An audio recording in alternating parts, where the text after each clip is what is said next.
In a world where everyone is quick to react, quick to defend, argue, explode, the real power belongs to the one who remains still, the one who doesn't take the bait, the one who watches the storm without becoming it. The Buddha once said, "You will not be punished for your anger. You will be punished by your anger." Let that sink in, because the moment you react, you give your power away. But when you master the mind, when you train yourself to respond with silence instead of rage, no one can control you. Not with words, not with chaos, not with fear. This is the essence of Buddhist wisdom, to rise so far above the noise that nothing can touch your peace. And in this video, I'm going to share with you 7 powerful lessons that will train your mind to do exactly that. If you're tired of being triggered, if you want to become untouchable, unshakable, and deeply calm, then listen closely, because once you understand this, you'll never react the same way again. 1. Detachment is the key to inner power. In this world, most people live like leaves in the wind, tossed around by opinions, emotions, and circumstances they cannot control. One harsh word from someone and their entire mood collapses. One small failure, and they begin to question their worth. This happens because they are attached to approval, success, comfort, reputation, and outcomes. Buddhism refers to this as upadana, which means clinging or grasping. It's this mental and emotional clinging that becomes the root of suffering. The Buddha taught that suffering doesn't come from what happens to you, but from how tightly you cling to what you want to happen. You cling to being liked, to being right, to being in control. And every time life does not meet your expectations, your peace is shattered. Why? Because your happiness was never truly yours. It was rented out to external things. But here's the shift. When you begin to practice detachment, not from love or compassion, but from expectations and control, something remarkable happens. You realize that nothing outside of you has the power to disturb your inner stillness, unless you give it that power. Detachment doesn't mean you stop caring. It means you care deeply but with wisdom. You show up with love. You act with intention, but you no longer tie your identity to the result. Whether someone praises you or insults you, it doesn't move you. Whether you win or lose, it doesn't define you. Your center remains still. This is not coldness, this is clarity. Because when you stop reacting emotionally to everything, you create space. And in that space, peace grows. When you truly detach, you become like a tree in a storm, rooted, calm, and unshaken. If someone insults you, you don't need to respond. You smile because you understand. Their words are a reflection of them, not you. If someone praises you, you smile the same way, because you know your value was never based on what anyone thought in the first place. This is inner power. The person who no longer depends on anything external to feel okay becomes untouchable. You don't react. You don't resist. You observe. You breathe. You let go. And in that letting go, you stop being controlled by the world and start mastering yourself. That's when true peace begins. And from that peace, unshakable power rises. 2. Observe, don't absorb. One of the greatest skills Buddhism teaches is the art of watching without reacting. Life constantly throws emotions, words, and energies at you, some pleasant, many unpleasant. People project their pain, their insecurities, their anger. Situations arise that seem unfair or frustrating, and in those moments, most people absorb everything. They carry it in their chest, let it swirl in their minds, and soon they become what they were reacting to. They get angry because someone else was angry. They feel heavy because someone else dumped their negativity on them. But here's the truth. You don't have to absorb the energy around you. You can observe it and let it pass.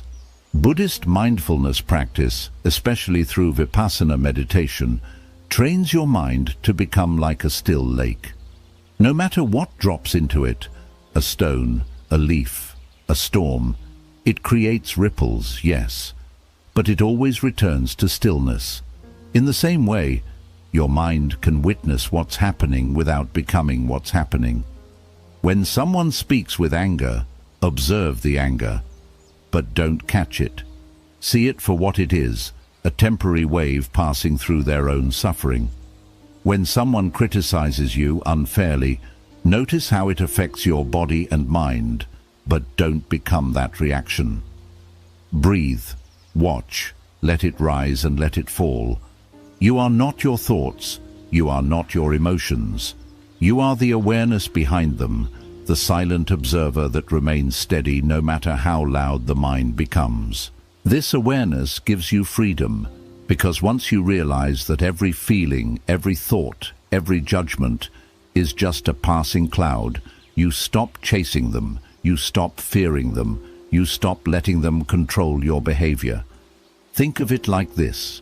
If someone hands you a burning coal, but you don't grab it, you don't get burned. But if you grab it and hold on to it, now you suffer. That's what absorbing others' negativity does to you. It turns you into a mirror for their pain. But when you observe instead of absorb, you create emotional distance. You stay grounded. You stay light. And no matter how chaotic the world becomes, you are no longer ruled by it. This is not weakness. This is mastery. Because the most powerful person is not the one who controls others. It's the one who has learned to control themselves. So next time the world throws something at you, pause. Don't react. Watch it. Breathe through it. Let it pass. You are not here to carry everyone's energy. You are here to stand in your own. 3. The power is always in the pause. In every difficult moment, before the explosion, before the regret, before the storm, there's a tiny space. A brief moment between what happens to you and how you respond. That moment is small. Most people miss it. But that moment is everything. The Buddha understood this deeply. He taught that we are not prisoners of what happens. We become prisoners of our automatic reactions. And those reactions are fast. Someone insults you, and the ego wants to snap back. Someone cuts you off in traffic, and anger surges like a fire. A challenge appears, and fear grips you instantly. But here's the truth. You are not that first emotion. You are not the knee-jerk reaction. You are the one who can pause and choose. That pause is power. That pause is freedom. In that brief moment, if you train yourself, you can take a breath, come back to your center, and ask, what is the wise response here? Not the emotional one, not the habitual one, but the conscious one. Most suffering begins because we react blindly. We say words we don't mean. We take actions we later regret. And all of it happens because we let emotions hijack the moment. But when you insert a pause, just a breath, a heartbeat of stillness, you break the pattern. You interrupt the storm before it floods your mind. You step out of your conditioned habits and into awareness. Buddhist practice trains this through meditation. You sit, you watch the breath. A thought comes, a sensation arises, but you don't act, you pause. This rewires your brain. It teaches you to feel without reacting, to notice without being controlled. The more you practice this, the stronger your pause becomes. You go from instantly reacting to instantly observing. You learn to speak not to hurt, but to heal. You learn to act not out of impulse, but from grounded clarity. And over time you realize the pause didn't just prevent damage. It created space for wisdom. You didn't just avoid reacting. You rose above the chaos. That's real strength. Not how fast you react, but how deeply you can pause. Because in that pause, you gain your power back. You reclaim your inner space. And from that stillness, you move with intention, not emotion. So next time something shakes you, remember, you don't have to react. You can pause, you can breathe, and in that breath, you become free. 4. Let the fire burn out on its own.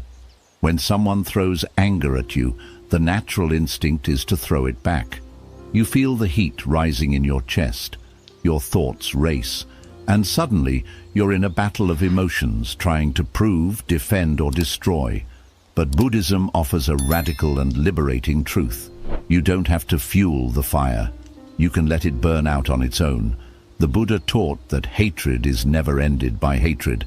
Not once in human history has more anger healed another's anger. Only non-hatred, only understanding and stillness can bring peace. When someone directs negativity toward you, they are handing you a torch. If you take it, the fire spreads. But if you refuse to pick it up, it dies. That's what inner mastery looks like. It's not about being passive or weak.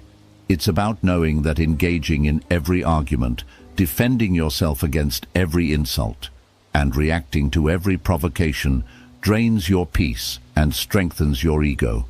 The ego wants to fight, but the soul wants to stay free. Imagine this: someone comes to you full of rage. They scream, they insult, but you remain calm. You don't argue, you don't defend. You simply let them speak. And when they're done, you choose silence. No reaction, no emotional response, just presence. At first, it may confuse them. Then, it disarms them, because they realize something they never expected. They can no longer control you. Your refusal to respond is not weakness. It's a higher form of power. Because when you don't return anger with anger, you don't carry it in your heart. You stay light, you stay free. Think of it like this. If someone hands you a heavy rock and you refuse to carry it, who holds the burden? They do. That's exactly what happens with emotional fire. If you don't pick it up, it stays with them and slowly extinguishes on its own. Letting the fire burn out also protects your mind. Every reaction you make strengthens a habit in the brain. If you keep responding to negativity with more negativity, you train yourself to be reactive, angry, and unstable. But if you consistently choose calmness and space, you rewire your mind for peace, for wisdom, for control. You become like a stone temple in the middle of a storm. No matter how hard the wind blows, it cannot be moved. That's who you're becoming. A person whose peace can't be disturbed because you've learned that your energy is sacred and you refuse to waste it on meaningless fires. So next time someone tries to pull you into their drama, ask yourself, is it worth my peace? Do I need to light my own soul on fire just to win this moment? The answer is no. Stay quiet. Stay centered. Let their fire burn out while you remain untouched by the flames, because your peace is not something they can take. It's something you protect with your silence, your awareness, and your refusal to be moved. 5. Silence is the language of the wise. In a world where noise is constant, opinions are loud, and everyone seems to be in a race to be heard, silence has become rare and powerful. Buddhism teaches us that silence is not simply the absence of words. It is the presence of deep awareness. It is the space where wisdom lives. In the Dhammapada, it is written, "Better than 1,000 hollow words is one word that brings peace." And sometimes even that one word is unnecessary. The person who has mastered silence doesn't need to explain themselves. They don't need to fight for attention or prove their worth or out-talk anyone. They speak when it is necessary. They stay silent when it is wise, and when they do speak, their words carry weight because they are rooted in clarity, not reaction. You see, when you speak from a place of ego, you often say things that bring regret. You say too much. You defend too hard. You argue too long. You lose your peace just to win an argument that, in the end, didn't matter. But when you begin to cultivate inner silence, you realize that not every action deserves a response. Not every opinion needs a reaction. Not every insult needs to be answered. This doesn't mean you allow people to walk over you. It means you have become so secure within yourself that you no longer feel the need to prove anything. You realize that your worth is not found in how loud your voice is, but in how steady your spirit remains. Silence is not weakness. Silence is control. It is the ability to stay grounded when provoked. It is the decision to not let external chaos stir your internal peace. When someone attacks you with words, you are faced with two choices. You can react, defend, and fire back, playing the same game of ego. Or you can remain silent, not out of fear, but out of deep understanding. Because you know their words are a reflection of them, not you. And here is where silence becomes your armor. Imagine someone shouting at you, trying to provoke you, expecting you to break, but you say nothing. You look at them, not with hate, not with arrogance, but with complete stillness. That stillness speaks louder than any words could. It says, "I do not fear you. I do not need your validation, and I will not give you the power to control my state of mind." That is power. That is spiritual maturity, and that is the language of the wise. The Buddha himself was a master of silence. He would sit quietly when questioned by those who wanted to trap him with words. He knew engaging with ignorance often fuels it. Silence, on the other hand, often dissolves it. When you choose silence over reaction, you do three things. You protect your energy. Words are powerful. Engaging in constant debates and emotional reactions drains your mental energy. When you stay silent, you save that energy for what truly matters. Your inner growth, your peace, your purpose. You gain clarity. In silence, you can observe clearly. You can see the situation for what it really is. You can notice your own emotional response before it explodes. And when you do choose to speak, your words come from wisdom, not from wounds. You break the pattern. Most people expect a reaction. They thrive on conflict. Your silence short-circuits their control. It leaves them confused, powerless. They cannot play with someone who refuses to enter the game. This is why monks, sages, and wise masters throughout history have embraced silence, not just as a practice, but as a way of life. Because silence is healing, silence is discipline, silence is strength in its purest form. And here's something powerful. Silence isn't only about not speaking to others. It's about learning to be silent with yourself. How often do we drown in mental noise, judging ourselves, worrying, reliving the past, fearing the future? True silence is when your thoughts no longer control you, when your mind becomes still like a calm lake, and your awareness simply observes without fear, without craving, without noise. That kind of silence is not just powerful, it's transformational. So if you truly want to become untriggerable, if you want to live from a place of deep peace, begin with this practice. Don't rush to speak. Don't respond out of impulse. Breathe, pause, and ask yourself, is this silence more powerful than anything I could say right now? Most of the time it is, because silence doesn't mean nothing is happening. Silence means everything is happening internally. It's in that silence that you grow. It's in that silence that you heal. And it's in that silence that you discover the power you've always had, but were too distracted to notice. 6. Acceptance ends all suffering. At the heart of Buddhist wisdom lies a truth that many struggle to face. Suffering is not caused by what happens to us, but by how we resist what happens. We suffer not because life is difficult, but because we believe it shouldn't be. We resist the pain, the loss, the discomfort, the unfairness, and in that resistance we create a storm inside ourselves. The Buddha taught that all suffering arises from craving, from wanting reality to be something other than it is. We crave certainty in an uncertain world. We crave comfort in a world that constantly shifts. We crave control in a universe that owes us none. But life will not always go according to your plan. People will hurt you, dreams will break, health will fade, loved ones will leave, and no amount of control, worry, or resistance will change that. That's why acceptance isn't weakness. Acceptance is liberation. Now let's be clear. Acceptance does not mean you like what's happening. It doesn't mean you approve of injustice, betrayal, or failure. It means you stop fighting reality with your mind. You let go of the mental war that keeps you stuck, bitter and exhausted. When something painful happens, your first instinct might be to say, "This shouldn't be happening." But that thought alone doubles your suffering. You feel the pain of the event and the pain of resistance. Acceptance, on the other hand, is saying, "This is what is. I don't have to love it, but I don't have to fight it either." Imagine you're caught in the rain with no umbrella.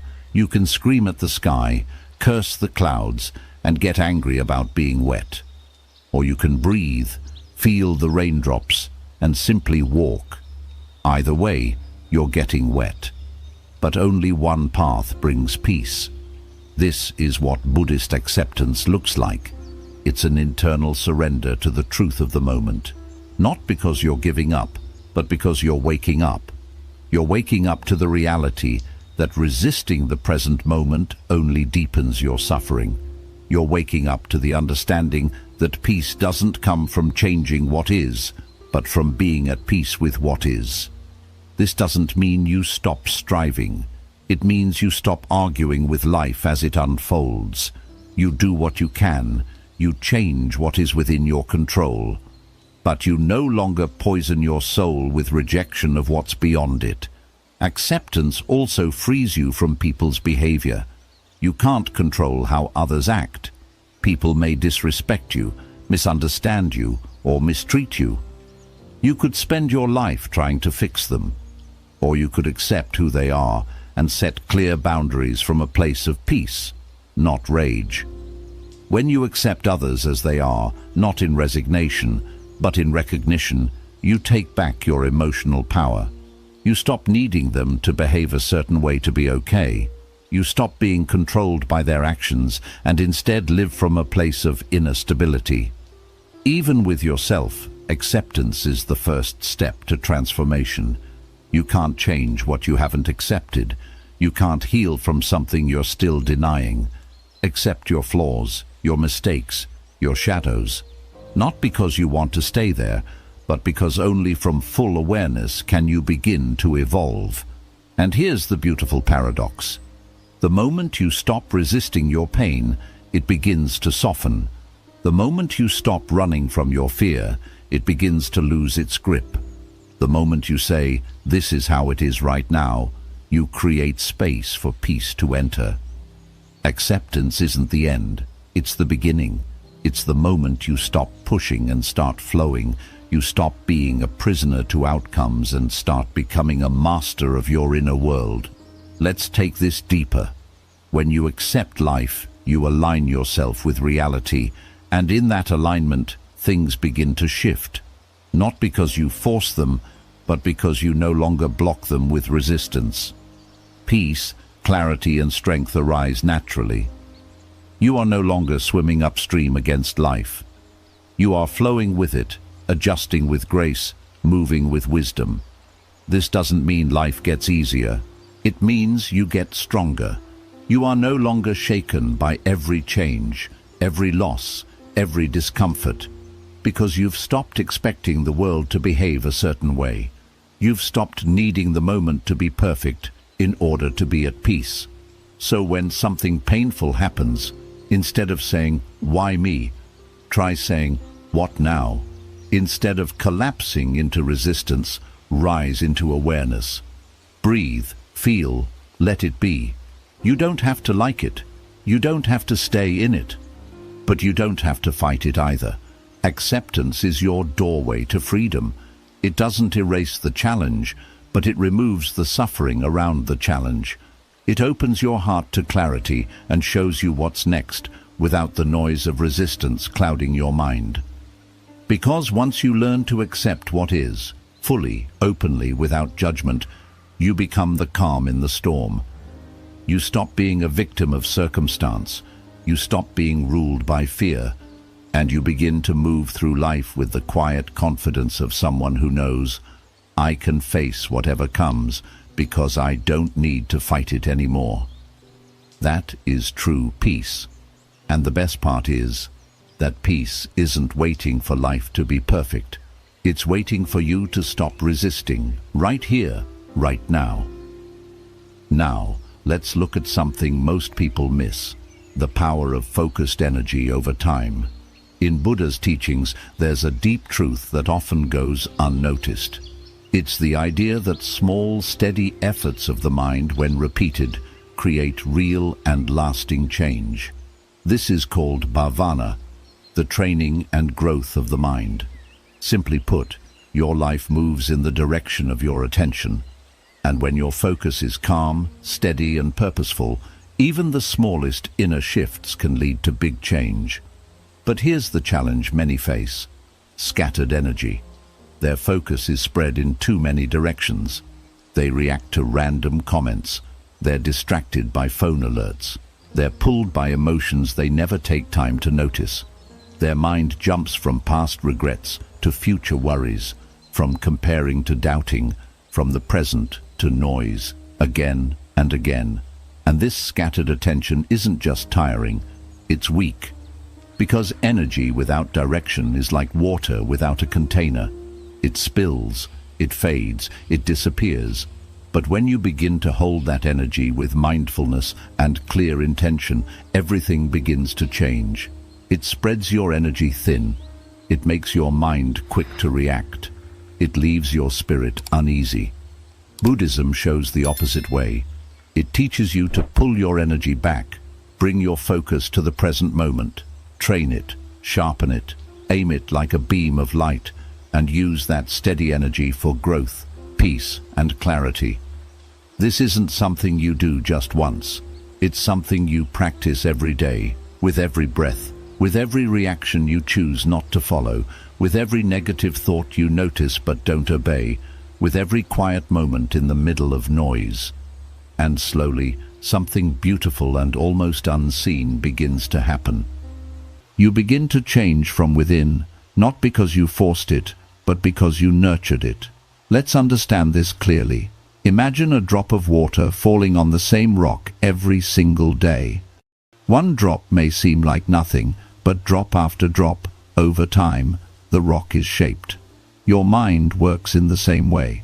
Every time you return to awareness, you reshape it. Each time you choose calm instead of reacting, you build discipline. Every time you stay silent instead of striking back, you strengthen your inner self. These small shifts may seem small at first, but with time they build up. They create real change that becomes a natural part of you, not because you tried harder, but because you trained wisely. This is how true change happens, not through sudden bursts of motivation or big promises, but through steady focus, quiet discipline, and daily mindfulness. And here's the beauty of it. The more you turn your energy inward, the more peace you feel outwardly. The more grounded you become, the less the world can shake you, and the more present you are, the more life flows in harmony with your spirit. This isn't about being perfect, it's about being in alignment. You begin to live in harmony with what truly matters, your values, your inner truth, your path. Distractions start to lose their hold. Triggers no longer have control, and peace isn't something you chase anymore. It becomes a part of who you are. Some may ask, what if I've failed before? What if I lose focus? What if I lose control at times? The answer is simple. Begin again, start again, and again, and again. That's the essence of practice. Even wise monks and great teachers have wandered into thought, felt deep emotions, or fallen into old habits. But they came back. They refocused their attention. And with every return, they became stronger. You don't have to be perfect to transform your life. You only need to stay devoted to coming back to your breath, your center, your practice. This kind of focused energy isn't hard or forceful. It's not about forcing or pushing yourself. It's about gently reminding yourself, again and again, of what truly matters, and allowing your actions, words, and thoughts to slowly align with that truth. Over time, your nervous system begins to relax, your reactions become slower, your breathing deepens, and your presence grows stronger. Not just for you, but for everyone around you. You turn into someone whose calm brings peace to others, whose silence speaks louder than noise, and whose energy remains steady no matter what happens. Because you've trained yourself, moment by moment, choice by choice, to be grounded and strong. That's the true power of focused energy over time. And that's what Buddhism teaches us to recognize. You don't need to conquer the entire world. You just need to meet this very moment with mindfulness, with care, and then repeat it, one breath at a time, one pause at a time, one mindful action at a time. Because when you do, your entire life starts to shift, not all at once, but slowly, deeply, and beautifully. You begin to see that the real goal isn't to control the world, but to understand and guide yourself. You don't need to win every argument. You don't have to react to every insult. You don't need everyone to understand or praise you. Because true peace, the kind that can't be shaken, doesn't come from changing the outer world. It comes from transforming what's within. Through detachment, you let go of the things that once held you back. Through observation, you learn to see clearly, without being swept away by every wave. Through the pause, you reclaim your power before emotions take control. Through non-reaction, you allow the fire to fade without adding fuel. And through silence, you rise above the noise and become a calm, quiet force of strength. Through acceptance, you stop resisting reality and begin to flow with it. And with focused energy, you slowly and gently reshape your entire life from the inside out. This kind of change doesn't happen overnight. It's a daily practice, a return to stillness, moment by moment. Yet, the more you walk this path, the stronger and more grounded you become. People may still try to disturb your peace, life may still test you, but you won't be ruled by it anymore. You'll observe it. You'll understand it. And you'll remain calm within it. That is true freedom. That is real strength. So the next time life tries to shake your balance, remember, you are the mountain, you are the stillness. You are the space between trigger and response. And within that space, nothing can truly harm you.